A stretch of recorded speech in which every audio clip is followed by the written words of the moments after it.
आज हम एक ऐसी कहानी पर बात करने वाले हैं जो ताकत, जुल्म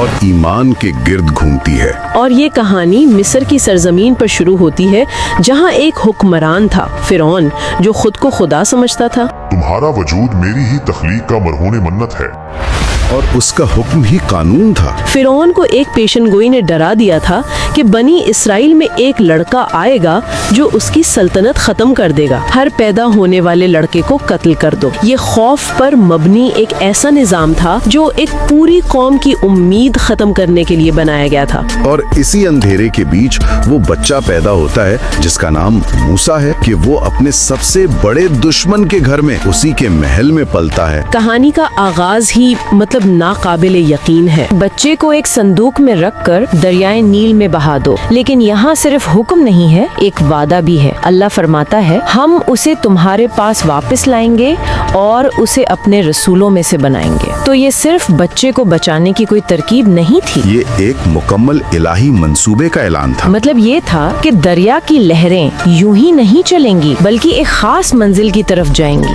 और फिर बिल्कुल वैसा ही होता है। लहरें उस संदूक को सीधा फिरौन के महल तक ले जाती हैं। जी, उसके घाट पर। और उसे उठाने वाली कोई और नहीं बल्कि फिरौन की अपनी बीवी आसिया है। जिस खतरे को वो पूरे मुल्क में तलाश कर रहा था, वो खुद उसके घर में उसकी अपनी बीवी के हाथों पनाह ले लेता है। एक तो यकीनन अल्लाह की मंसूबा बंदी का कमाल था कि सबकी आंखों पर पर्दा पड़ गया। दूसरा पहलू फिरौन का अपना तकब्बुर है।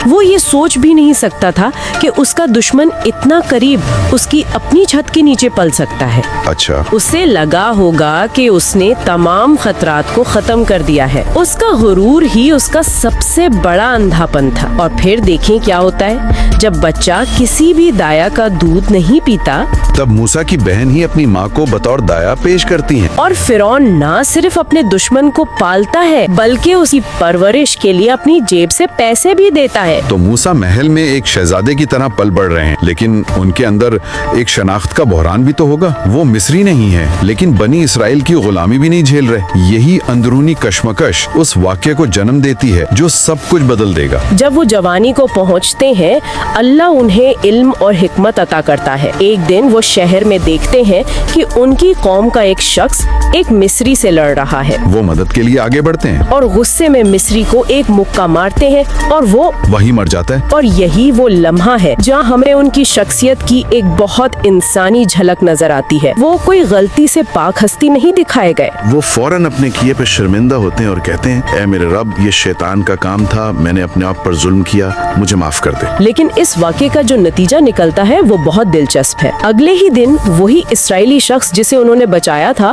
फिर किसी से झगड़ रहा होता है। जब मूसा उसे डांटते हैं तो वो चिल्लाकर कहता है, क्या तुम मुझे भी उसी तरह मारना चाहते हो जैसे कल एक मिस्री को मारा था? यानी जिस शख्स की इन्होंने जान बचाई, उसी ने उन्हें सबके सामने बेनकाब कर दिया। ये एक तरह से धोखा था। इससे हमने उस वक्त बनी इसराइल की नफ्सियात का भी कुछ अंदाजा होता है। शायद नस्लों की गुलामी ने इनमें खौफ को बहुत गहरा कर दिया था। ये खबर फैल जाती है और फिरौन के दरबार में मूसा के कत्ल का मंसूबा बनता है। एक खैरख्वाह उन्हें खबरदार करता है और वो मिस्र से निकल भागते हैं। तो यहाँ उनकी जिंदगी का एक बाब खत्म होता है और दूसरा शुरू होता है।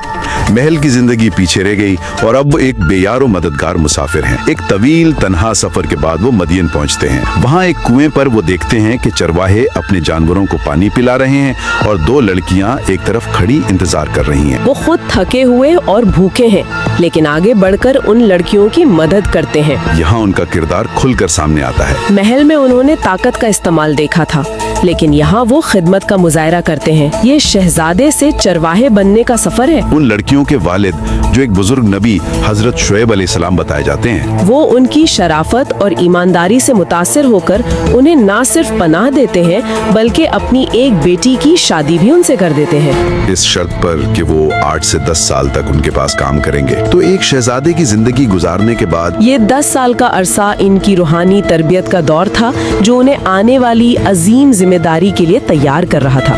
वो जमीन से जुड़ रहे थे। और फिर वो लम्हा आता है जब वो अपनी मुद्दत पूरी करके अपने खानदान के साथ वापस जा रहे होते हैं तो उन्हें रात के अंधेरे में कोहे तूर पर एक आग नजर आती है। वो करीब जाते हैं तो एक आवाज आती है, ए मूसा, मैं ही तेरा रब हूँ, अपने जूते उतार दे, तू मुकद्दस वादी तोए में है। ये वो लम्हा है जहाँ उनकी जिंदगी का मकसद उन पर जाहिर होता है। अल्लाह उनसे बराह रास्त हम कलाम होता है और उन्हें 2 वाज़े मौजिज़ात दिए जाते हैं। उनका असा, जो एक चरवाहे का आम सा औजार है, जमीन पर फेंकने से एक जीता जागता सांप बन जाता है।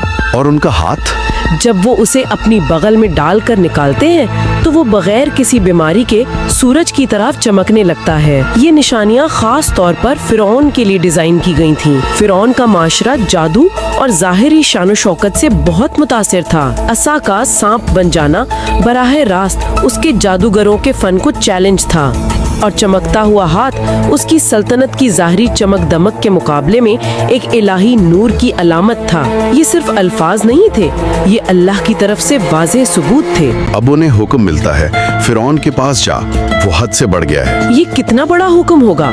वही फिरौन जिसके खौफ से वो भागे थे, अब उसी के सामने हक का पैगाम लेकर जाना था। मूसा यहाँ अपने भाई हारून को अपने मददगार के तौर पर मांगते हैं क्योंकि वो ज्यादा फसीह और लिसान थे। ये उनकी खुदशनासी को भी जाहिर करता है। और फिरौन का रद्द अमल बिल्कुल वैसा ही होता है जैसा किसी भी मुतकब्बिर हुक्मरान का होता है। वो पैगाम पर बात नहीं करता, वो पैगाम लाने वाले की जात पर हमला करता है, वो तंज करता है।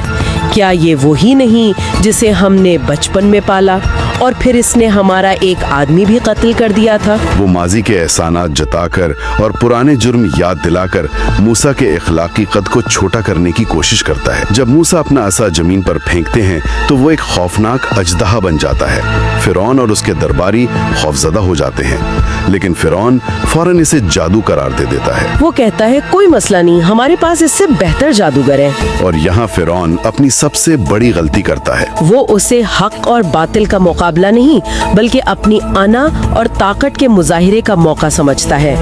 उसने एक अवामी मुकाबले का दिन मुकर्रर किया ताकि वो सबके सामने मूसा को जलील कर सके। उसे अपने जादूगरों पर पूरा भरोसा था, जो उसके रियासी प्रोपेगेंडा का सबसे बड़ा हथियार थे। इस दौर में मस्र का जादू किस किस्म का था? क्या ये सिर्फ वो हाथ की सफाई थी? नहीं, इससे कहीं ज्यादा था। ये एक तरह की साइंस थी जो वहम, नफ्सियात और शायद कुछ इब्तिदाई कीमिया पर मबनी थी। वो बड़े पैमाने पर हुजूम को मुतासिर करने का फन जानते थे। उनकी रस्सियां और लाठियां जब सांपों की तरह हरकत करती नजर आए तो ये लोगों की नजरों का धोखा था, एक इज्तिमाई वहम। कुरान कहता है कि लोगों को ऐसा महसूस हुआ कि वो दौड़ रहे हैं। तो मुकाबले के दिन एक खौफ का समा है, हजारों का मजमा है, जादूगर अपना कमाल दिखाते हैं और लोग दंग रह जाते हैं। लेकिन फिर मूसा अल्लाह के हुक्म से अपना असा फेंकते हैं और वो उनके तमाम जादुई सांपों को एक एक करके निगल जाता है। वहम हकीकत के सामने खत्म हो जाता है। और यहाँ कहानी का सबसे ड्रामाई मोड़ आता है। जी, वो जादूगर जो मिस्र के सबसे बड़े माहिर थे फौरन समझ जाते हैं कि ये जादू नहीं हो सकता, ये कुछ और है।